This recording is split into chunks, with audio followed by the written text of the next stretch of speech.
is a season for the spirituals. And if you don't know any, you better go learn one real quick.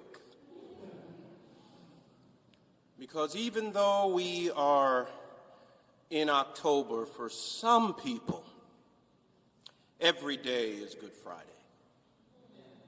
Every day there is a cross to bear in Calvary, North Carolina. I love this spiritual because it's not cheap praise, but more like costly lament, because death costs something. Following Jesus costs something. It will cost you your innocent, naive perspective on discipleship, and it will ultimately cost you your life. This spiritual Calvary is costly, and it doesn't shy away from suffering and death, but stays with it, sits with it, communes with it. Sometimes you have to sit in the suffering and not rush to deliverance or rush to reconciliation or rush to resurrection. Sometimes you have to remain on crucified lockdown. It's enough to say, at least today, surely he died on Calvary. Because so many people are dying today, not just in Duke Hospital, but in Gaza and in Israel and in Ukraine and in Russia and in the Venezuelan waters. And so the most and true and faithful thing you can do is maybe lift up your hearts to the Lord and say, surely he died on Calvary. That spiritual doesn't rush to easy resolution, but rests in the ruins of the rough reality of the human predicament and condition of suffering and pain and injustice. Sometimes we just need to ask God to teach us the patience of unanswered prayer. Teach us the patience taught with the pedagogy of suffering in the cruciform school of God. Our enslaved spiritual ancestors knew surely he died on Calvary. And 1,700 years ago, our other spiritual forebears put it another way in the Nicene Creed. For our sake, he was crucified under Pontius Pilate. He suffered and was buried. Being assigned this part of the creed in this series tells me that someone knows I used to be called Dr. Death. Being assigned this creedal line shows me that someone knows I'm concerned with what it means to be and become human. God from God, light from light, true God from true God, begotten, not made. I mean, that's all good, and it makes for intriguing philosophical theology, but I'm more interested in a practical theology, boots on the ground perspective, and compelled by the line that says he came down from heaven and became human. And notice that right after this phrase, after becoming human, then we are told that for our sake he was crucified under Pontius Pilate. He suffered and was buried. This tells us the truth about what it means to be human. To be human is to suffer, and to even be crucified, perhaps, and buried. It's to remember that we have come from dust, and to dust we will return. For Jesus, this is no surprise, because although he was in the form of God, he emptied himself and took on a human form, but particularly the form of a slave. And we all know what happens to slaves. They're crucified, even if they're God. Surely he died on Calvary. To be human is to suffer, and suffering, if you think about it, is not often self-imposed. Cancer comes when you least expect it. Violence comes when you're just a bystander at a grocery store or sitting in a classroom. Losses of jobs arise because of government shutdowns and budget cuts. Physically aggressive arrests happen when you are peacefully protesting. Many times, human suffering comes at the hands of other humans. And in the case of Jesus Christ, it comes under Pontius Pilate. Outside of the naming of the persons of the Trinity and a reference to prophets in general, only the Virgin Mary and Pontius Pilate have their proper names mentioned in the entire creed. His mother who gave him birth and the governor who approved his death. The one critical to his earthly beginning and the one responsible for his earthly ending. This suggests that how you live and how you die matter. The omega and alpha of your life are critical to your story.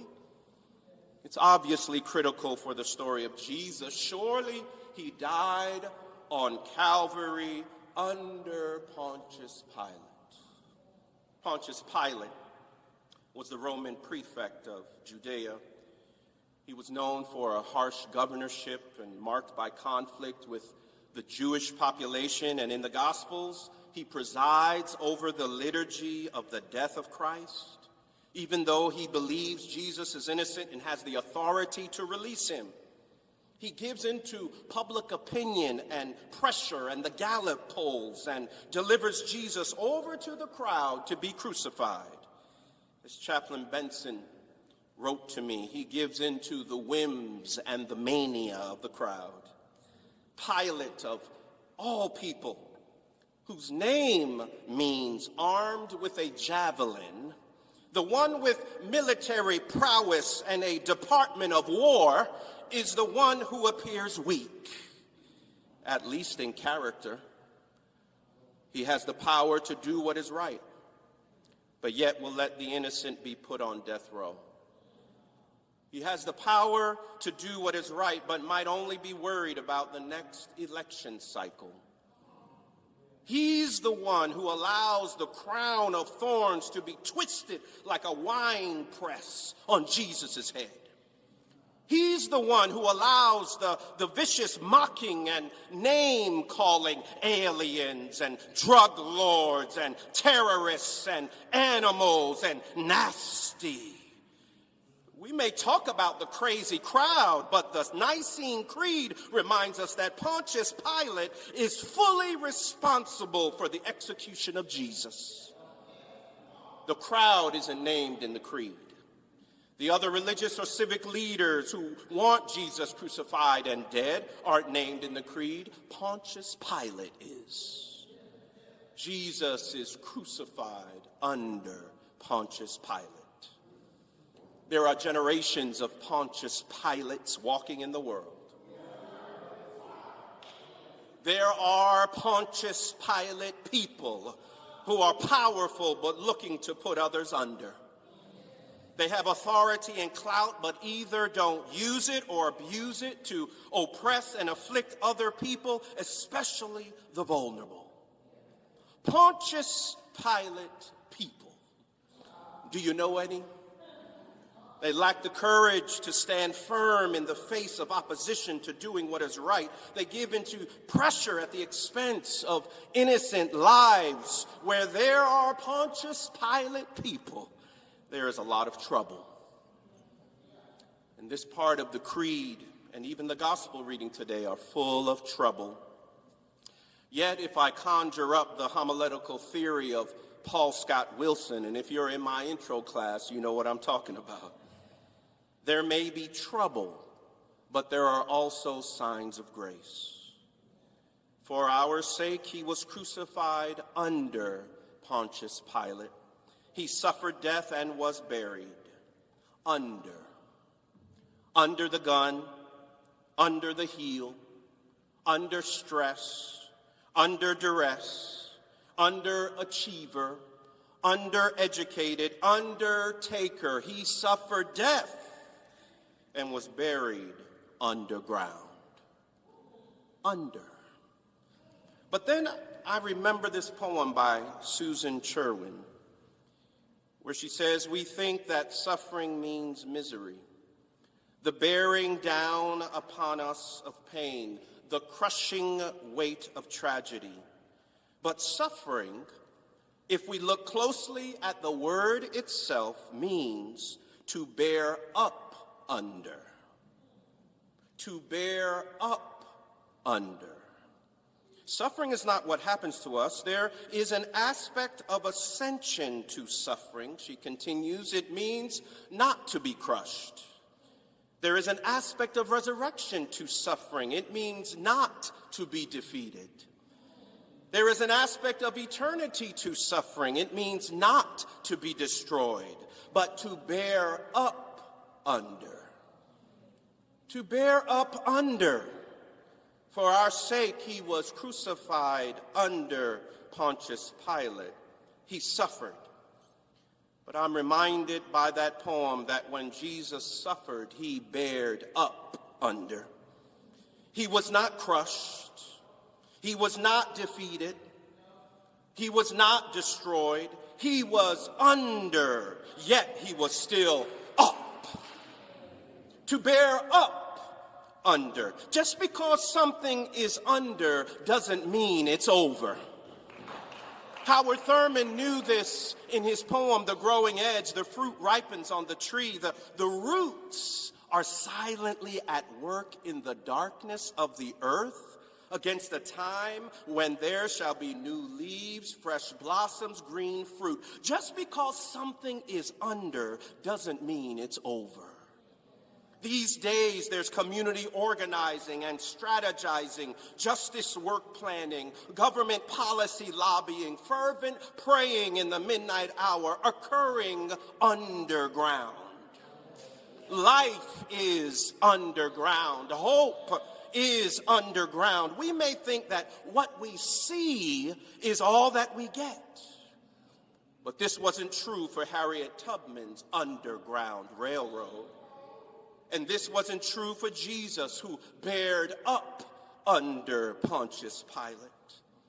So there is life underground. There is subterranean salvation for us all. There is grace, as the Nicene Creed reminds us, for our sake he was crucified. For our sake. When he was on the cross, we were on his mind. For our sake, he looked beyond our faults and saw our need. Can I get a witness? For our sake, mercy there was great and grace was free. Pardon there was multiplied to me. There my burdened soul found liberty. Where? At Calvary. Surely he died on Calvary for our sake. We fall down and we get up because Jesus bared up under. In other words, Jesus is uppity. And we can sing How I Got Over because he was under.